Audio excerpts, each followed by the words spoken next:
ॐ श्रीगणेशाय नमः।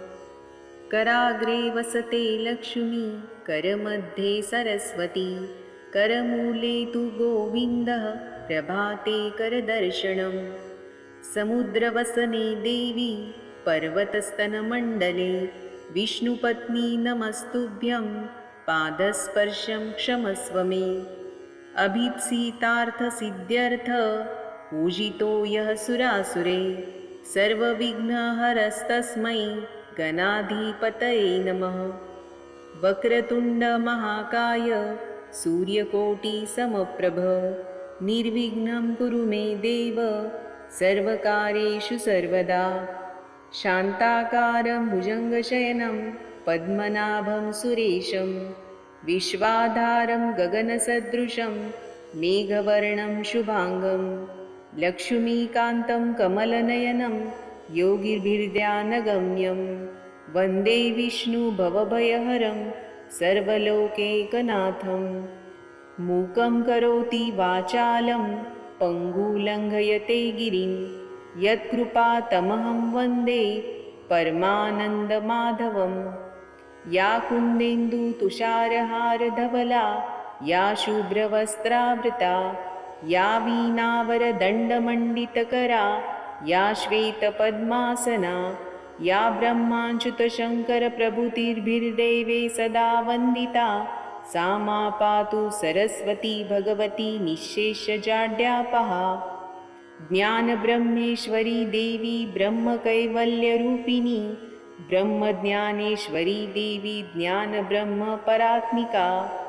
सर्वमङ्गलमाङ्गल्ये शिवे सर्वार्थसाधिके, शरण्ये त्र्यम्बके गौरी नारायणी नमोऽस्तुते। विश्वेश्वरी जगद्धात्री जगन्निर्माणकारिणी, नारायणी महादेवी सर्वसत्त्वप्रवर्धिनी। नमस्ते भगवन्देव दत्तात्रेय जगत्प्रभो, सर्वबाधाप्रशमनं कुरु शान्ति प्रयच्छ मे। ब्रह्मा मुरारी स्त्रीपुरान्तकारी, भानुशशी भूमिसुतो बुधश्च, गुरुश्च शुक्रश्च शनिराहुकेतवः, कुर्वन्तु सर्वे मम सुप्रभातम्।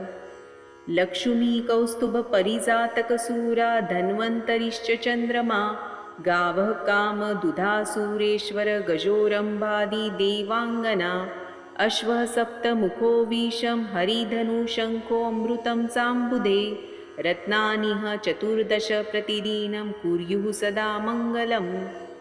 अश्वत्थामा बलिर्व्यासो, हनुमानश्च बिभीषण, कृपः परशुरामश्च, सप्तेते चिरञ्जीविनः।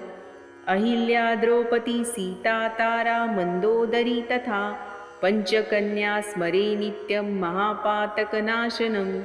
अयोध्या मथुरा माया काशी काञ्ची अवन्तिका, पुरी द्वारावती चैव सप्तेता मोक्षदायिका।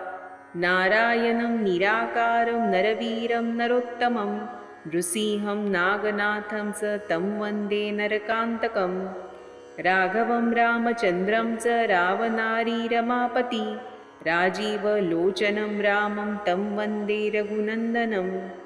सौराष्ट्रे सोमनाथं च श्रीशैले मल्लिकार्जुनम्, उज्जयिन्यां महाकालम् ओङ्कारम् अमलेश्वरम्, परल्या वैजनाथं च डाकिन्या भीमाशङ्करम्, सेतुबन्धे तु रामेशं नागेशं दारुकावने, वाराणस्या तु विश्वेशं त्र्यम्बकं गौतमीतटे, हिमालये तु केदारं कृष्णेशं तु शिवालये।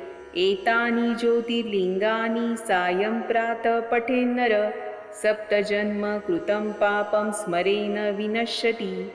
गङ्गा सिन्धु सरस्वती च यमुना गोदावरी नर्मदा, कावेरी शरयू महेन्द्रतनया चर्मन्वती वेदिका। क्षिप्रा वेत्रवती महासुरनदी ख्याता जया गण्डकी, पूर्णा पूर्णजले समुद्रसहित कुर्वन्तु मे मङ्गलम्। नमामि गङ्गे तव पादपङ्कजं, सुरासुरे वन्दितदिव्यरूपं, भुक्तिं च मुक्तिं च ददासि नित्यं, भावानुसारेण सदा नराणाम्। आदिदेव नमस्तुभ्यं, प्रसीद मम भास्कर, दिवाकर नमस्तुभ्यं प्रभाकर नमोऽस्तु ते। आदित्यस्य नमस्कारं ये कुर्वन्ति दिने दिने जन्मान्तरसहस्रेषु दारिद्र्यं नोपजायते।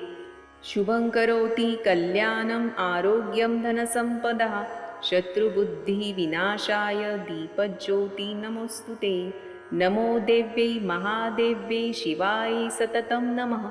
नमः प्रकृते भद्राय नियता प्रणता स्मतां। मनोजवं मारुततुल्यवेगं जितेन्द्रियं बुद्धिमता वरिष्ठं वातात्मजं वानरयूथमुख्यं श्रीरामदूतं शरणं प्रपद्ये। कस्तूरीतिलकं ललाटपटले वक्षस्थले कौस्तुभं नासाग्रे वरमौक्तिकं करतले वेणुकरे कङ्कणं सर्वाङ्गे हरिचन्दनं सुललितं कण्ठे च मुक्तावली। गोपस्त्रीपरिवेष्टितो विजयते गोपालचूडामणि। वसुदेवसुतं देवं कंसचानूरमर्दनं देवकी परमानन्दं कृष्णं वन्दे जगद्गुरुं। तुलसी श्रीसखी शिवे पापहारिणी पुण्यदे नमस्ते नारदनुते नमो नारायणप्रिये। ॐ सहनाववतु सहनो भुनक्तु सह वीर्यं करवावहै तेजस्विनावधीतमस्तु मा विद्विषावहै। ॐ शान्ति शान्ति शान्ति।